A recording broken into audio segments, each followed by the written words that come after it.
Welcome to the Raise Podcast. I'm Coral. And I'm Natalie. And we're here to help you raise your game whilst raising the next generation. We want to help put the power in your hands and inspire you to live your life the way you choose. Ready to raise some questions? Well, so are we. Today, we're joined by Millie Mackintosh to discuss her newly released book, Bad Drunk. We'll explore how to embrace an empowered alcohol-free lifestyle, unpack the societal pressures placed on mothers and the rise of wine mum culture, and hear about her transformative journey into wellness. Millie, thank you so much for joining us today. So first of all, what inspired you to write this book and share it with the world? Well, thank you for having me.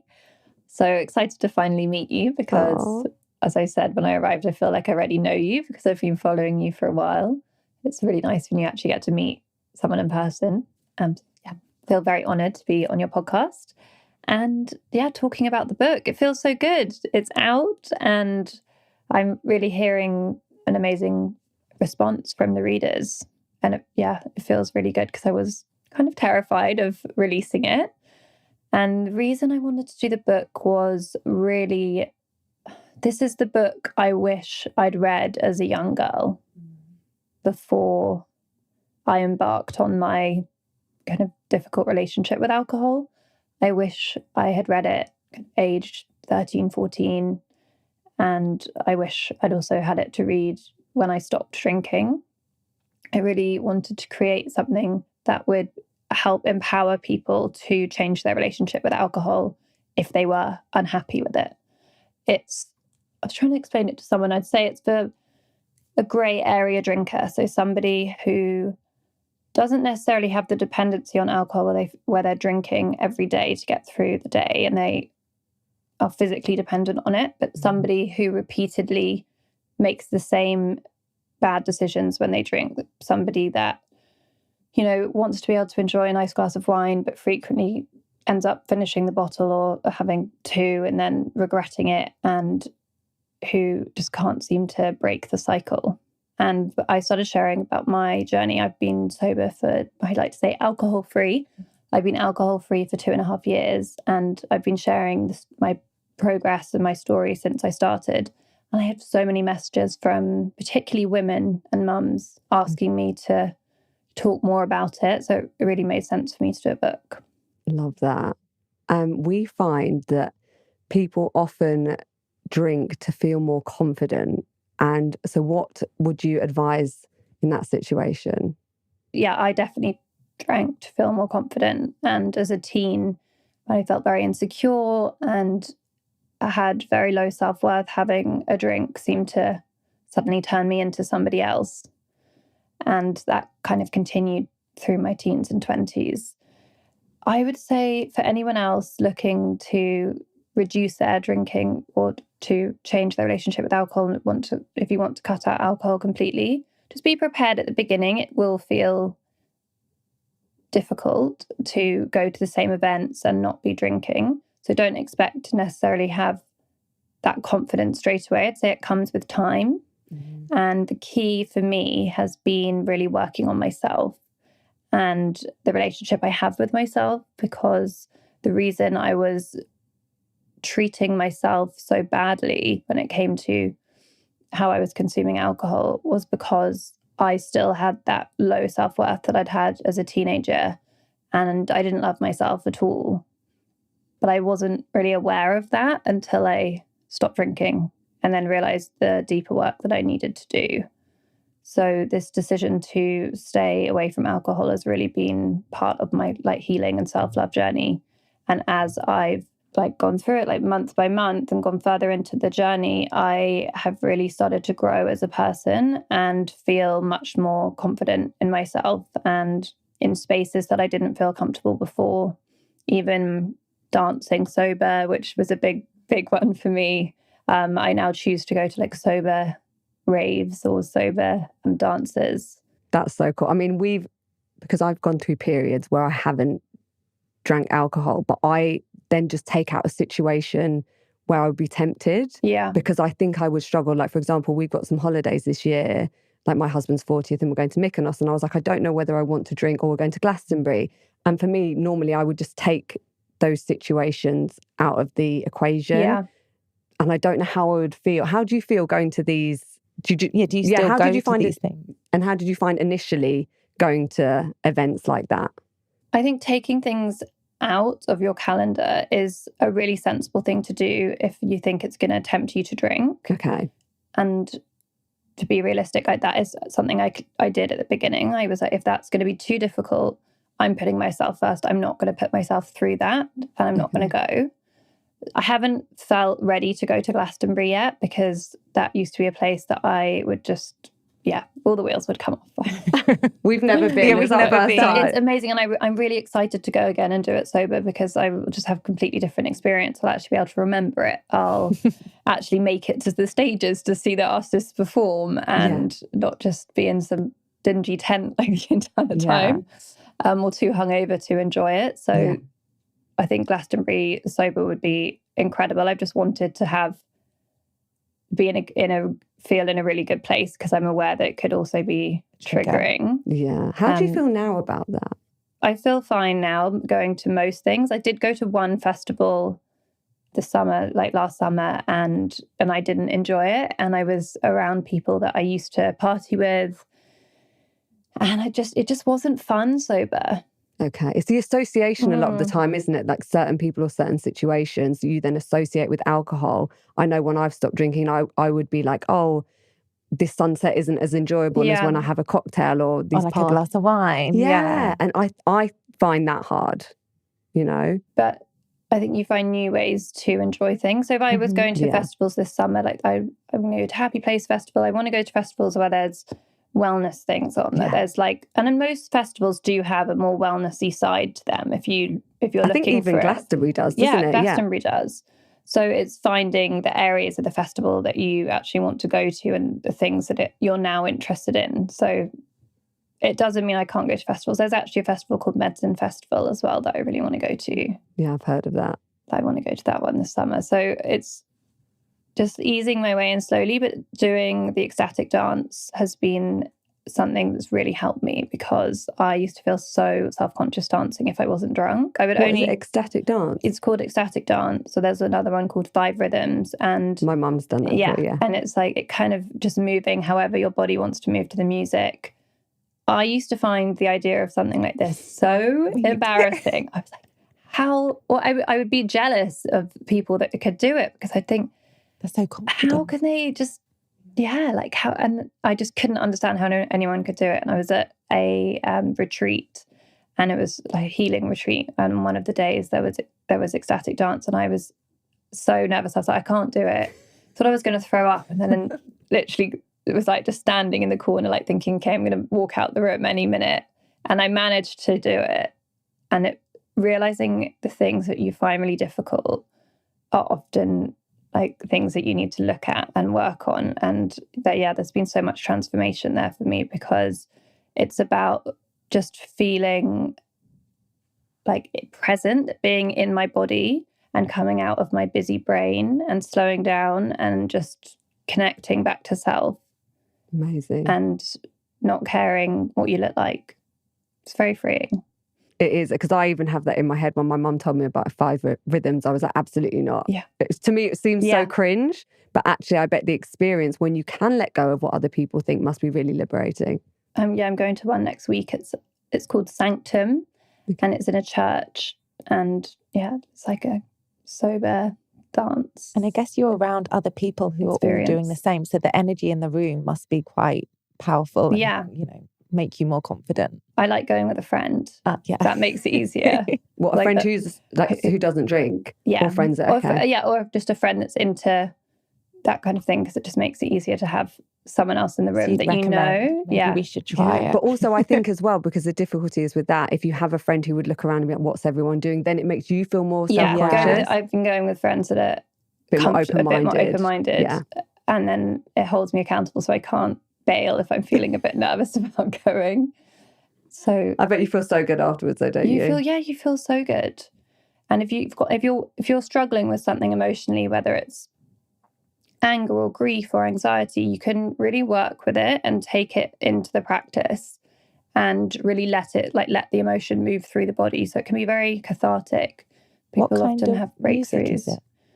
It changes. There'll be a DJ in it, but yeah, it will reach a peak and then come down again. So can maybe start slow. Yeah. It's fun. Nice. It's definitely good for your kind of endorphins and serotonin to just move.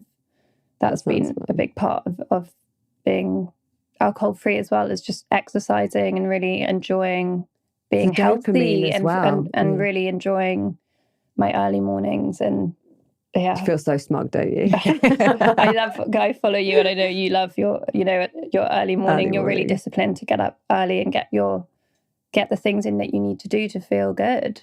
100%. When I look back now at the time that I wasted and how I used to feel on the daily, you cannot compare.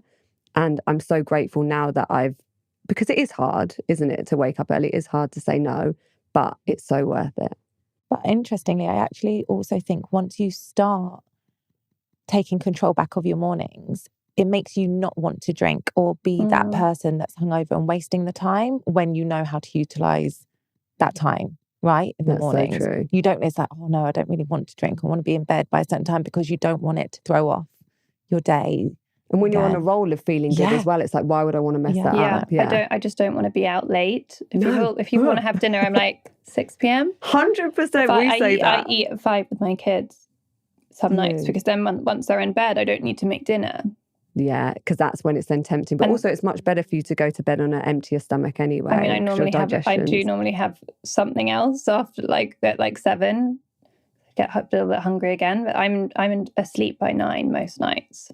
100%. Are you the same? Yeah, literally. If I start to get anxiety, if by 8:30 I'm not like brushing my teeth, I'm like, no, I need to go to bed. 9's still too early. I'm 10. My husband says he has to stay up at least an hour later than me, because he just needs an hour in his day when he's alone. On his own. Yeah. Without Millie or the girls. Yeah. Just alone. That's so funny. I love that. We had our 3-year-old in our bed last night. She came in at 3. I kind of love it. I love it. Yeah. My husband hates it, and he hates it when Suvi's in the bed, but I absolutely love. I feel complete when we're in the bed together. Same. Yeah.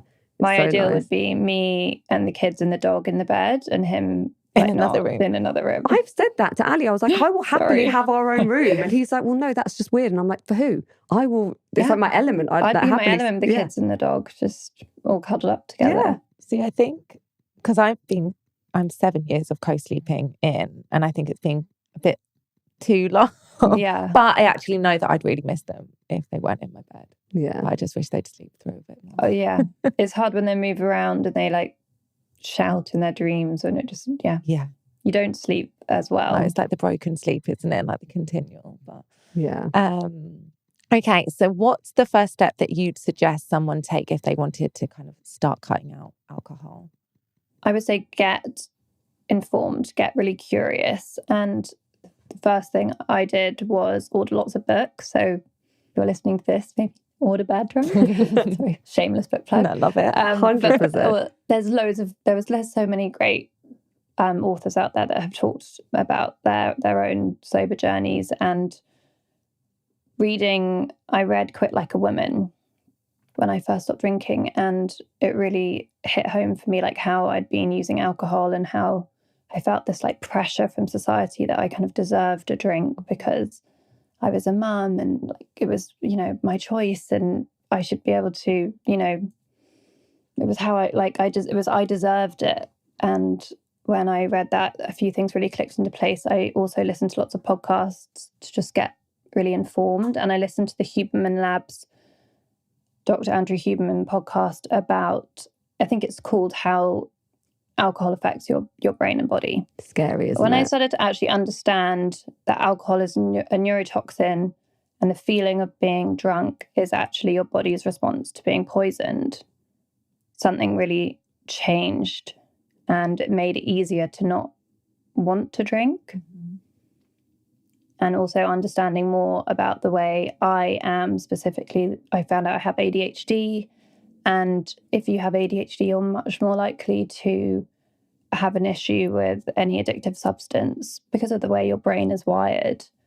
So that made it easier to also understand it's just the way I am. And at the beginning, I thought maybe I'd drink again in the future. But as I've gone further into my alcohol-free journey, I just don't want to now. And I think lots of things clicked into place when I just realized how much better I felt when I stopped. But I'd say number one thing is get some support, because it's really hard to do it on your own, especially if it's been in your life for a long time. So whether that's a sober coach or it's an online course, an app, there's lots of different resources, which some free. Obviously, if you go down like a private route, that's different. But there's something that works for everyone. And I'd say don't try and do it on your own. Yeah, I think it can be really helpful as well if you can find a friend or somebody who you can do it with. Yeah, like sober having that, buddy. yeah, and just having that accountability.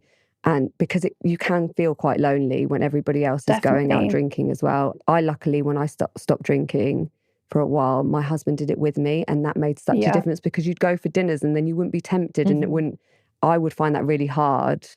So I think it's amazing that you've managed to do it for so long and just completely given up. Yeah, my husband does drink. Does he? Yeah. Okay. He's doing dry Jan at the moment. And at the beginning, he was like, oh, I don't know if I can do dry Jan. I said, your wife has got a book coming out about sobriety. I was like, if you can't do dry Jan, like, what does that say about you? And he shut up, and he's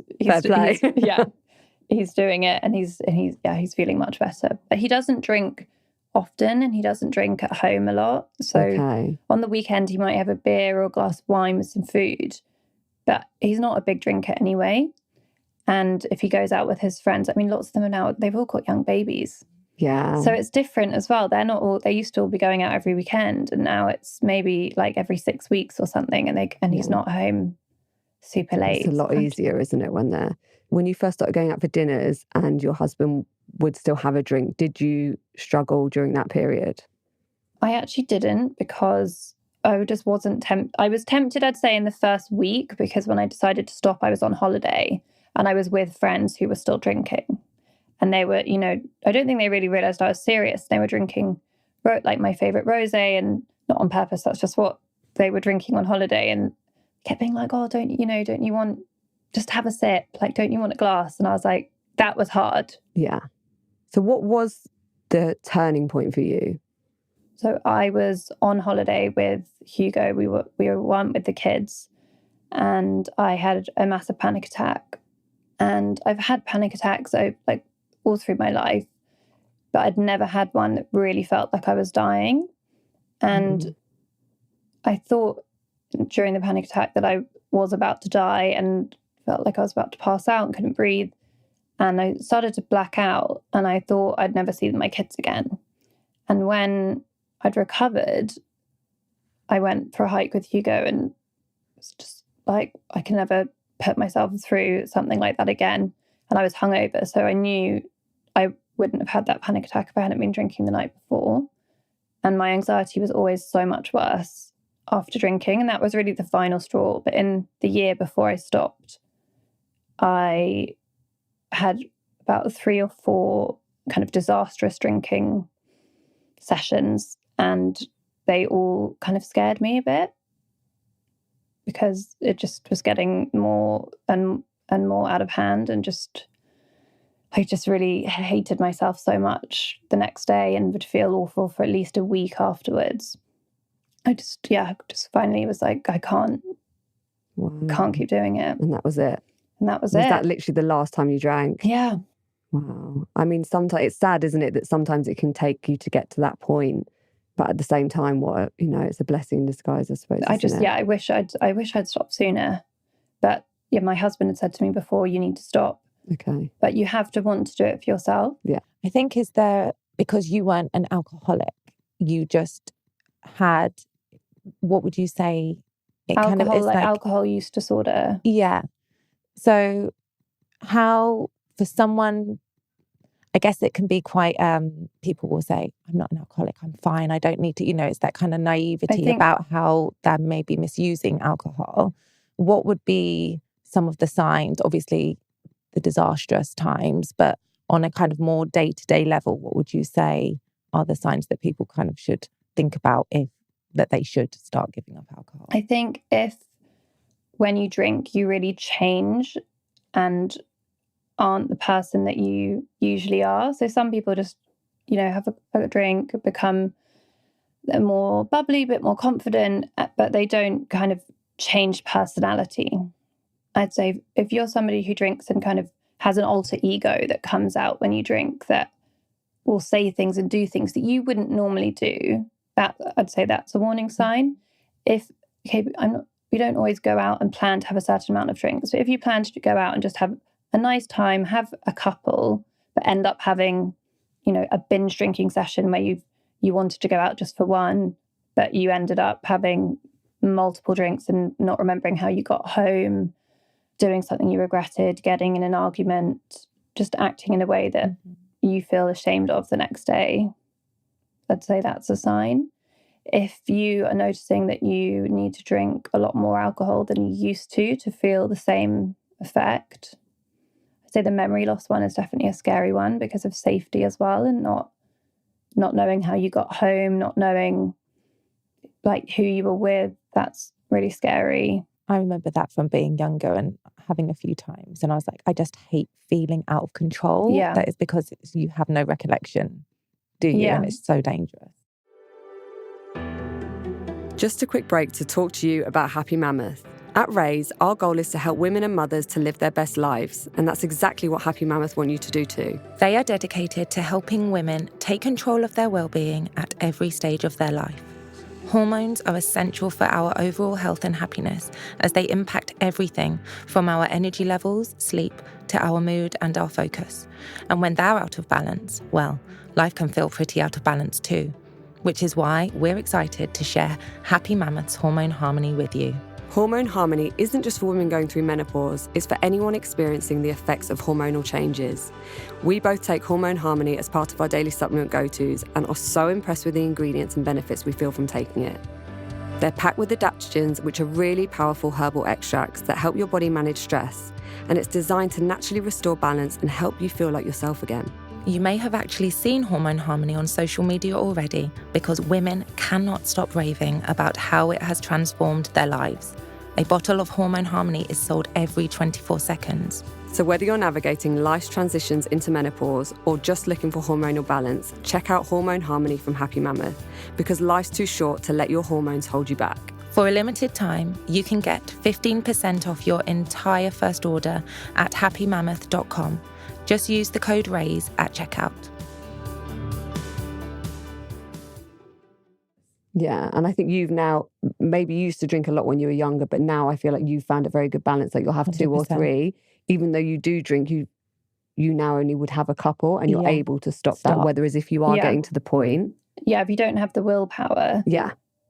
And it's know when to say no. If you don't know when to stop, that's definitely a big sign. Yeah. But what is really crazy to me is that we label people a bad drunk, but we're expecting people to be able to cope with drinking a toxin. Yeah. And in our society, it's encouraged that you drink alcohol in every social situation, but it's the second most addictive substance that there is. And if we're named and shamed if we can't handle it. Yeah, I find it absolutely crazy. But I also have no judgment for people that do drink, because it doesn't cause everybody problems if it's used in a responsible way.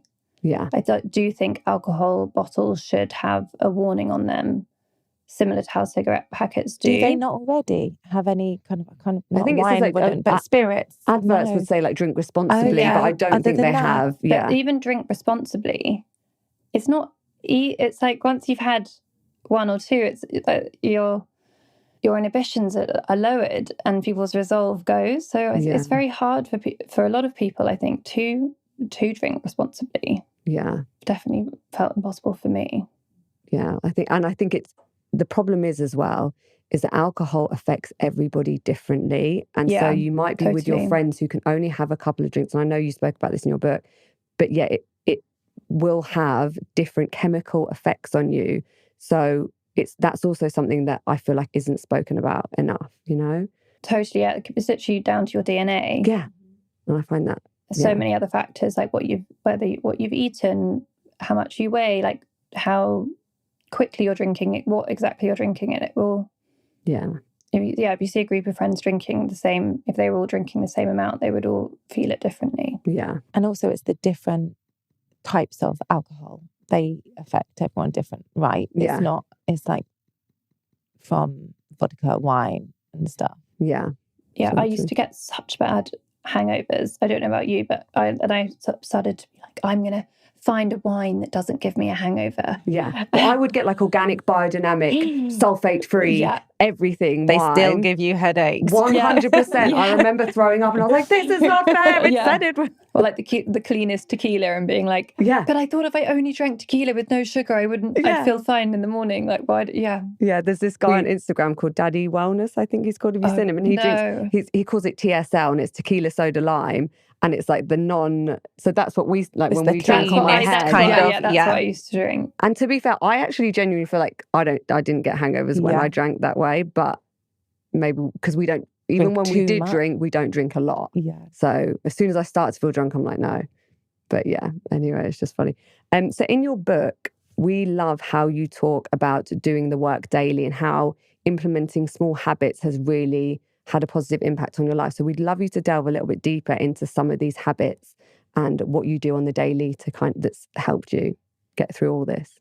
I love a daily habit. I love habit stacking. And at the beginning for me, my sober coach gave me homework that was to consume information every day that was going to help me to feel strong on my alcohol-free journey. So listening to podcasts, reading a bit of a book, listening to an audiobook, just learning more information that would support me on my journey. That was really helpful. And I think that's something that anyone should try doing if they want to even just cut back, but just look at their relationship with alcohol differently.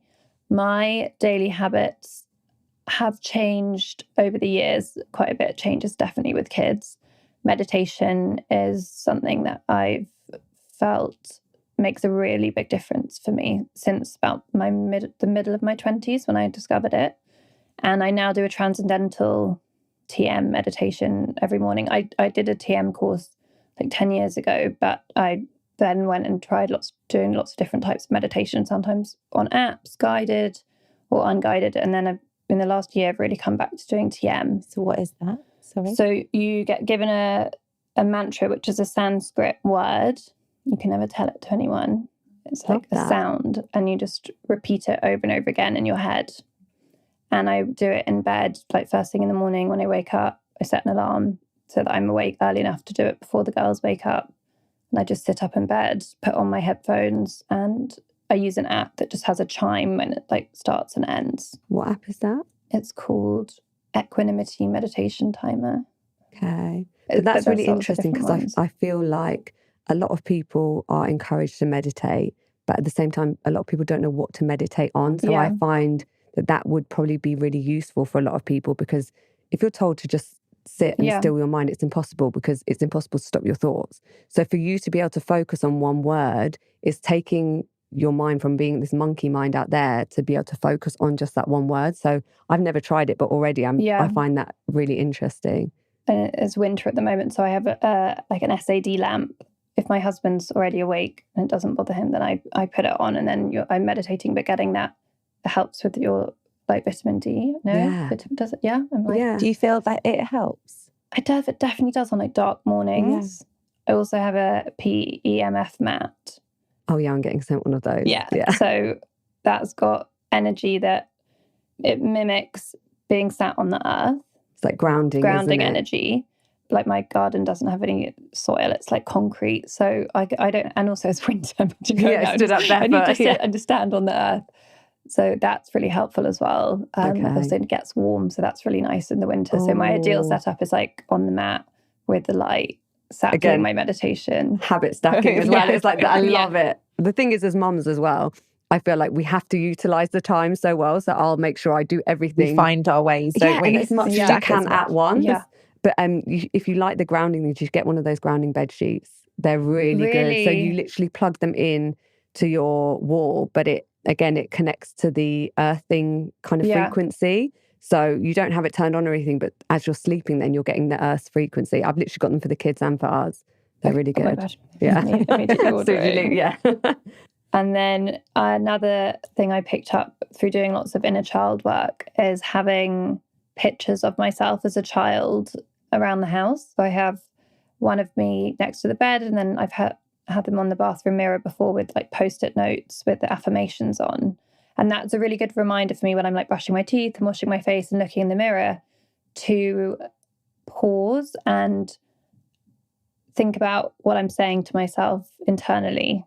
I love that. That nearly made me well up, because often we're just so kind of distracted by what's going on now. But actually, by even you saying that out loud, to reflect and think of yourself as a child and the way you're communicating with yourself, that's really powerful. Because how you'd communicate with your children, it's like we know as mothers how we would communicate.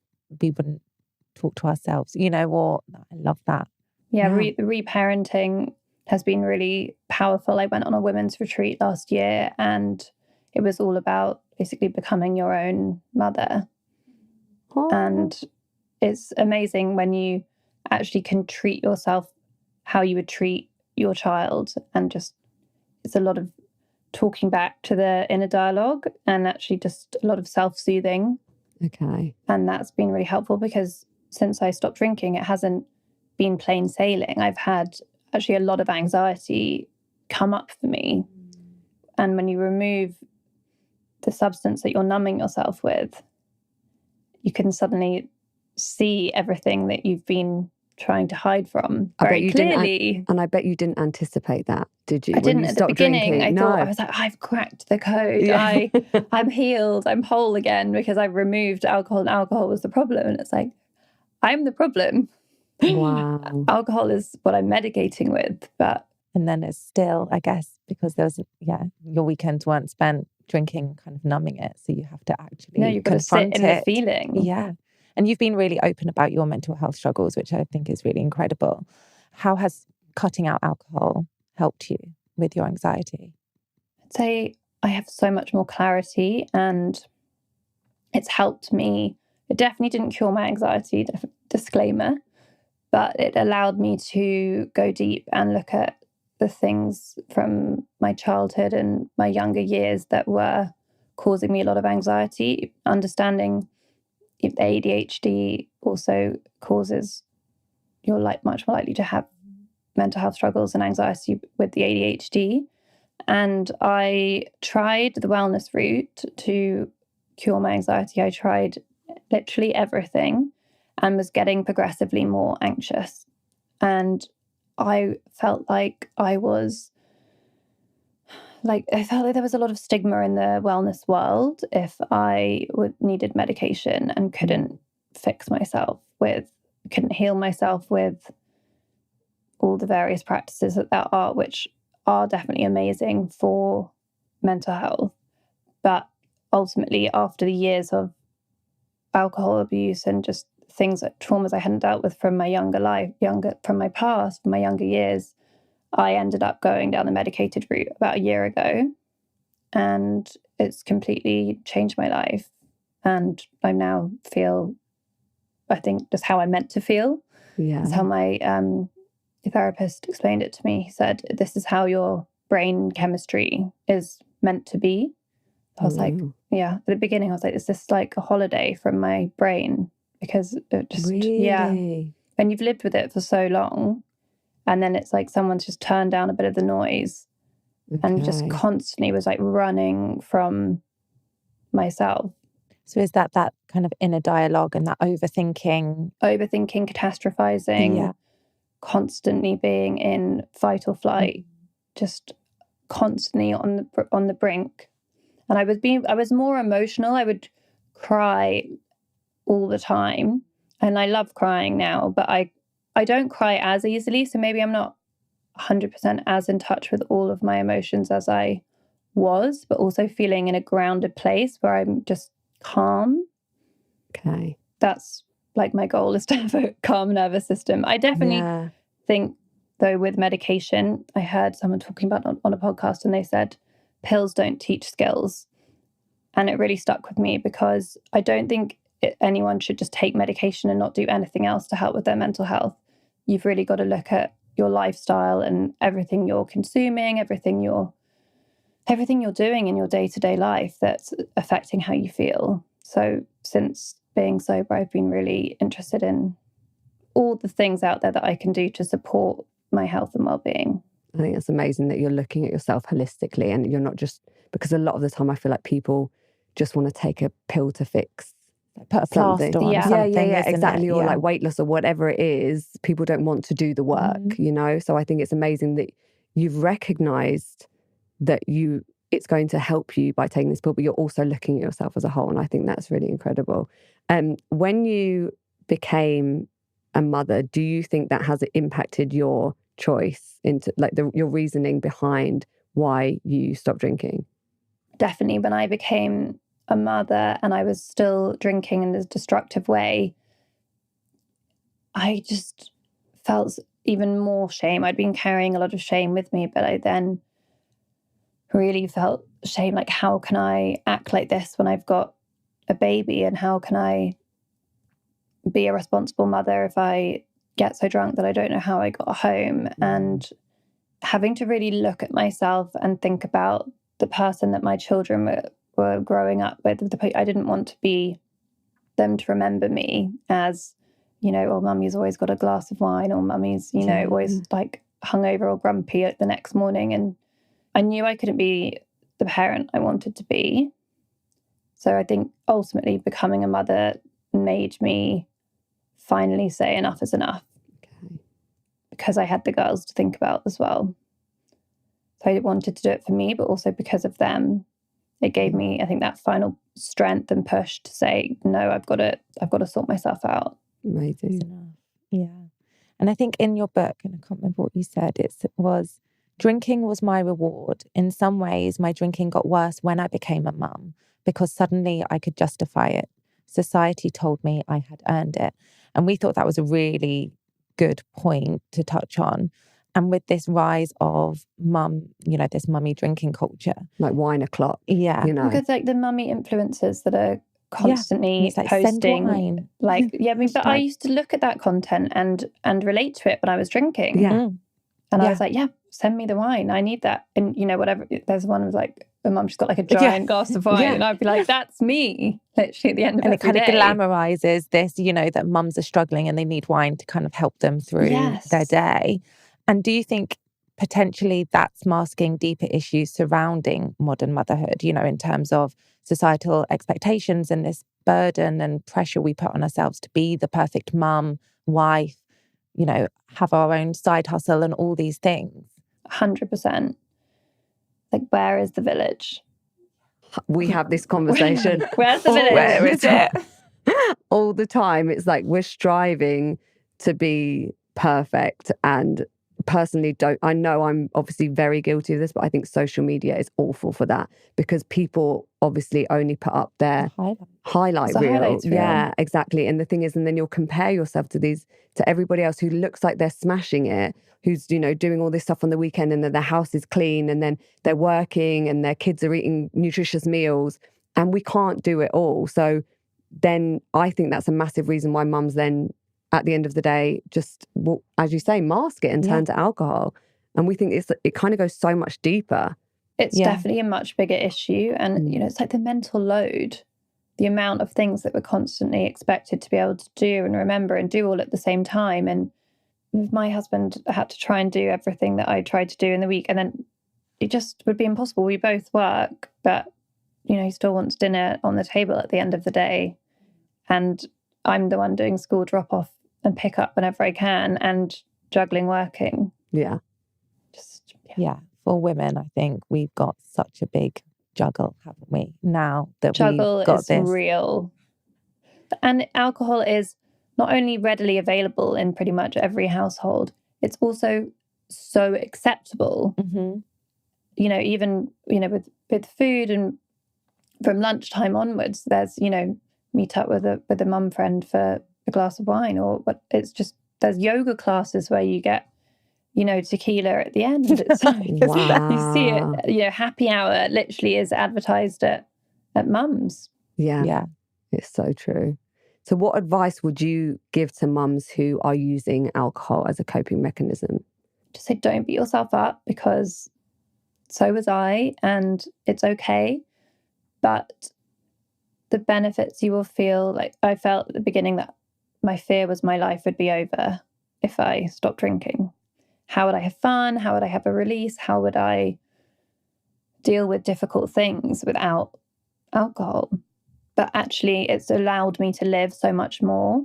And I like saying alcohol free, because it's like freedom I feel now that I don't drink alcohol. Love I think I read or heard in your book that you said that you feel now so empowered with that choice. So you're actually, it's not like, oh no, I don't drink, and you're kind of skirting around it. It's kind of that confidence and that empowered feeling to be like, no, I'm doing things differently.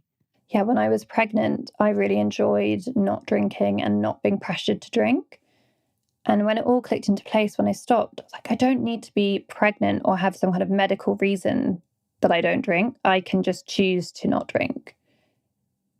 But for so long, I felt like alcohol had the power over me, because I'd be so easily tempted to drink it. When I really felt strongly about my decision, and I knew I had to stick to it for myself and my kids, suddenly I felt really empowered. Like, this is something I'm doing for myself. This is the ultimate self-love choice, putting myself first, putting my future self first. How do I want to feel the next day would be something I'd always ask myself if I was tempted to drink. Love that. Like, imagine waking up the next morning, if you're sitting there and you're like, oh, could just have one, and then you're like, but probably won't be one, it'll probably be.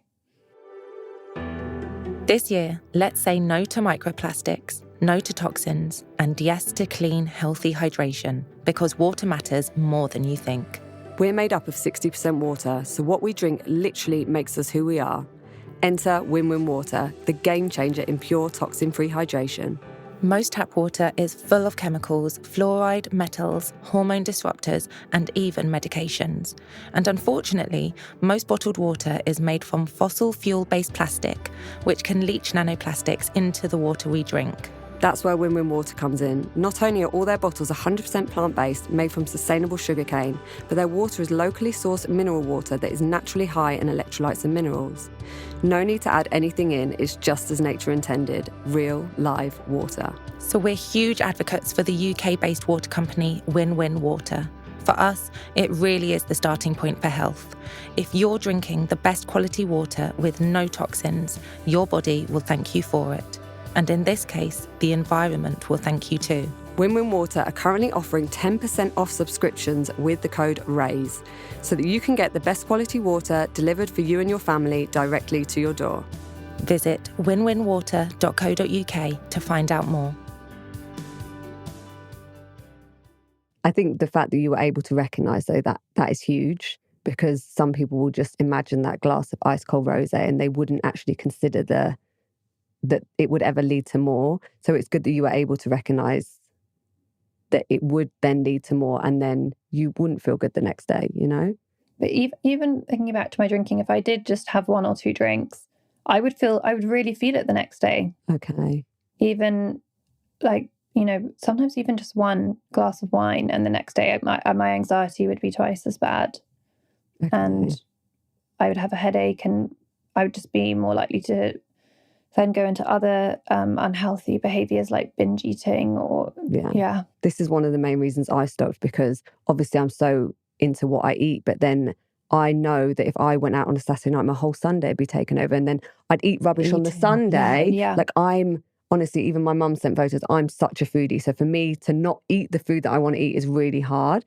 And like, when I was younger, I was just, honestly, there's photos of me and there'd be other kids' birthdays and I'd literally be eating their cake. No, but she wouldn't even just be eating it. She'd be stealing it and trying to blow out the candles, like, honestly. No, exactly. So for me, it was almost an excuse. I'd drink and then eat rubbish on a Sunday. And then I'd go into Monday feeling guilty. And then because I'd feel rubbish on the Monday, I'd then eat more. And it throws off your whole week, like in terms of, productivity. But then I'd punish myself and make myself do super intense workouts and barely eat anything till the weekend. And then the cycle would So it would be this continue. really unhealthy cycle of like, I'm not drinking and I'm going to go to the gym and eat like super clean. And then on the weekend, binge drink and binge eat. And it's almost a reward as well, isn't it? Yeah. I think if you live that way, it's like you then get to the weekend, you're like, oh, well, I've worked so hard, so I deserve a drink. But then the whole cycle starts again. And I know I'm just not as productive when I drink because if I don't start on Monday well, then it's almost like, Throws oh, your week well, off. I've done it now. I've effed it. So I'm going to have to wait till next week, you know? Yeah, I'd always cancel my trainer or going to a class or doing some exercise. If I had even had one drink, I'd be like, oh yeah, I probably can't do that in the morning. Oh, what a shame. Yeah. Yeah, the amount of time texting my trainer at like 4 a.m. being like, I'm really sick. Yeah, right.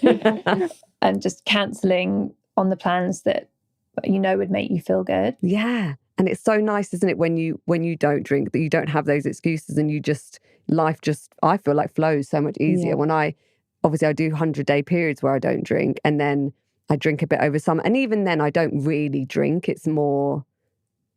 Yeah, it's balanced, isn't it? It's not drinking to get drunk. It's just enjoying the moment, whatever that kind of looks like. Yeah, even more like a culinary experience. Like I want a glass of wine with dinner or something. I don't feel that I have a problem with alcohol, whereas before... I remember my dad, before he passed away, him saying to his partner, I'm a bit scared because every time I go over now, Cole's opening a bottle of wine. And when I heard that, I realised it must be starting a bit of a problem. Well, it becomes a coping mechanism. And again, I think we used to do this with the girls sometimes, especially on a summer evening.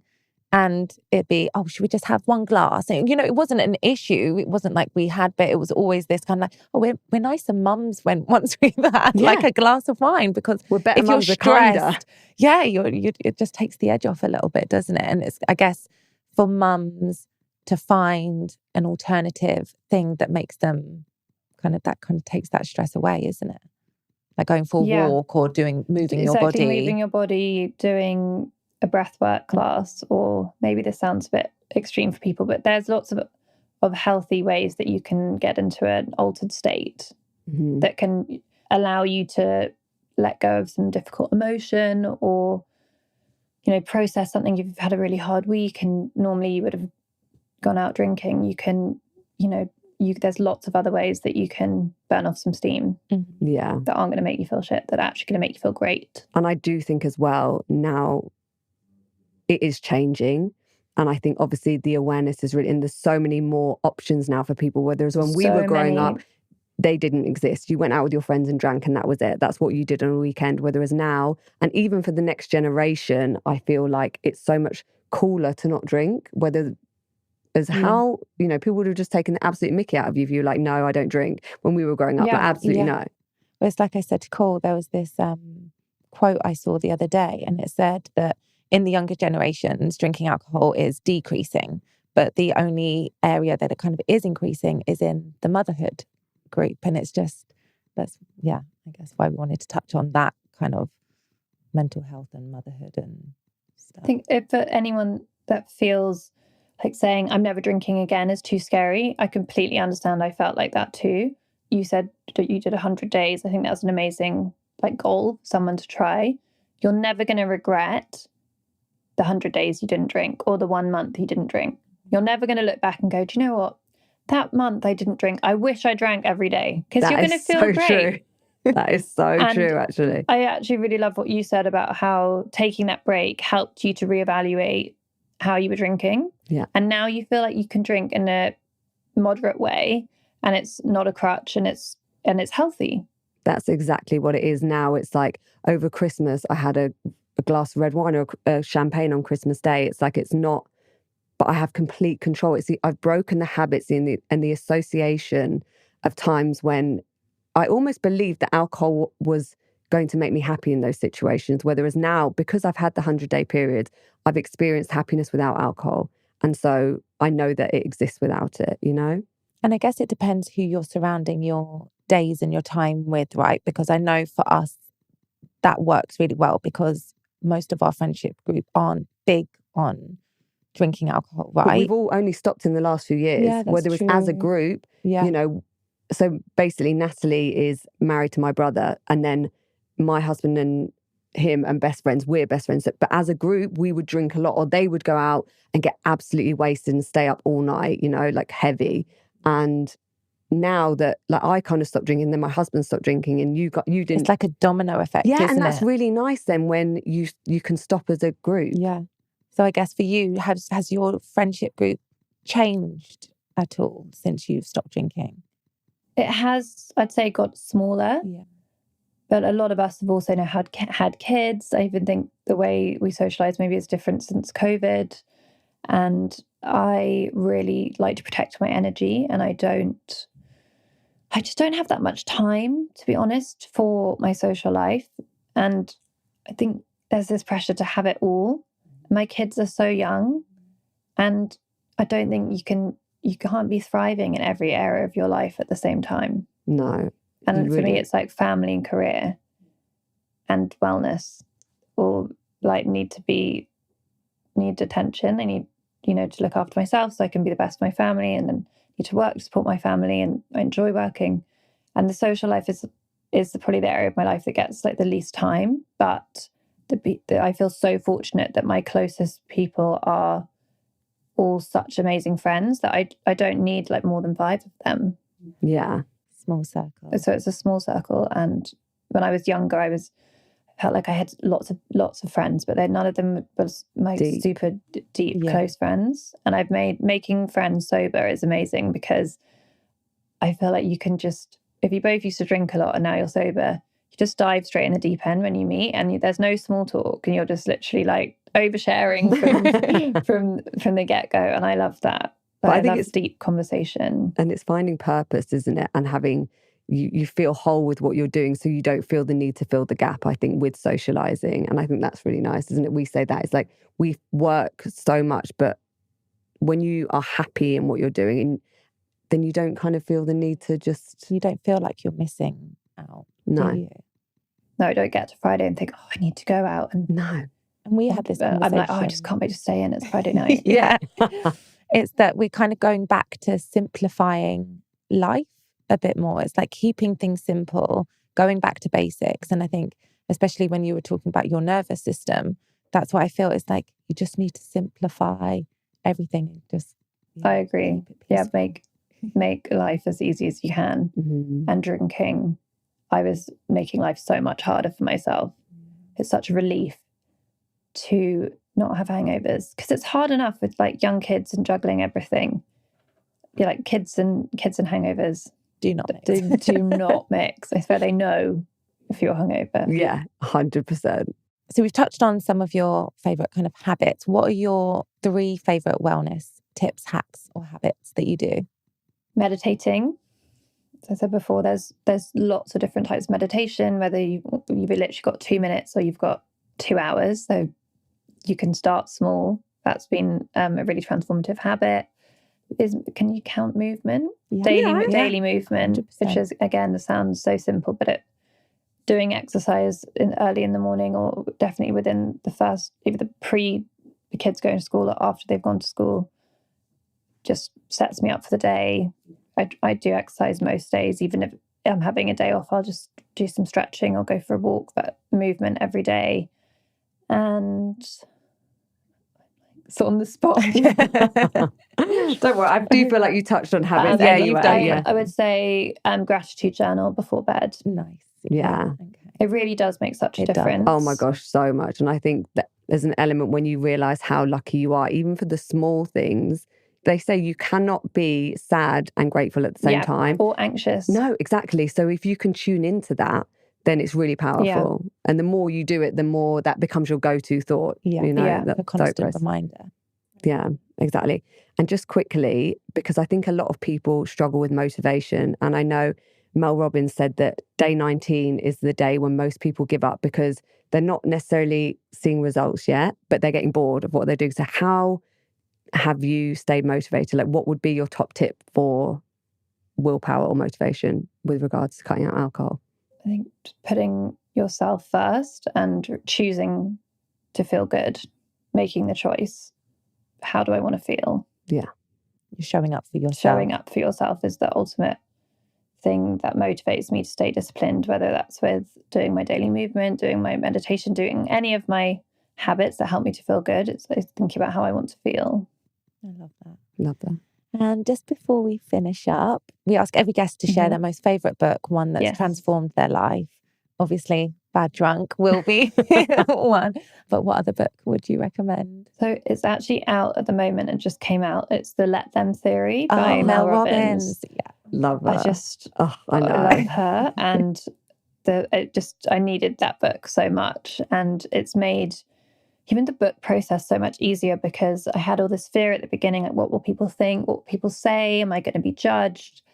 And just applying Let Them to that, like, specifically, and thinking about, what would someone judge me? What would somebody say if they read this about me? And just let them think what they want to think. Let them feel what they want to feel. Let them, and then let me look after myself. Control what you can control. It really helps me when I start spiraling into worry. Just let them. Even like my kids having a tantrum, you can't stop it, and trying to stop it makes it worse. It's just like, let them have their tantrum. Let them, and just tuning out a bit sometimes when they're whining or doing something that would normally really trigger me. Just like, let them, and just check in with yourself in that moment. It's been so powerful. I've literally been telling everyone to buy it. I want to get a Let Them tattoo. I still actually haven't read it. I listened to the Him and Her podcast and she was on that, and when she was talking about it, I was like, I need to she's listened to the Oprah podcast as well that she's on. Yeah, she's done quite a few recently. Yeah. She's talking about. I've got it in my bag. The book. I'm gonna go, and I haven't finished reading it yet, but from what I've read already, I think it's all really of her powerful. books are really great. Yeah, go and read it in the hyperbaric chamber. I'm gonna go now and have some self-care and go and have a sauna and an oxygen chamber with a book. Oh, enjoy. Dream. So Enjoy. Thanks for having me. Oh, Millie, thank you so much for coming on today. Honestly, I feel like the message that you're spreading is so powerful to so many, and we're really grateful that you've joined us today. Thank you so much. Thank you. Thank you.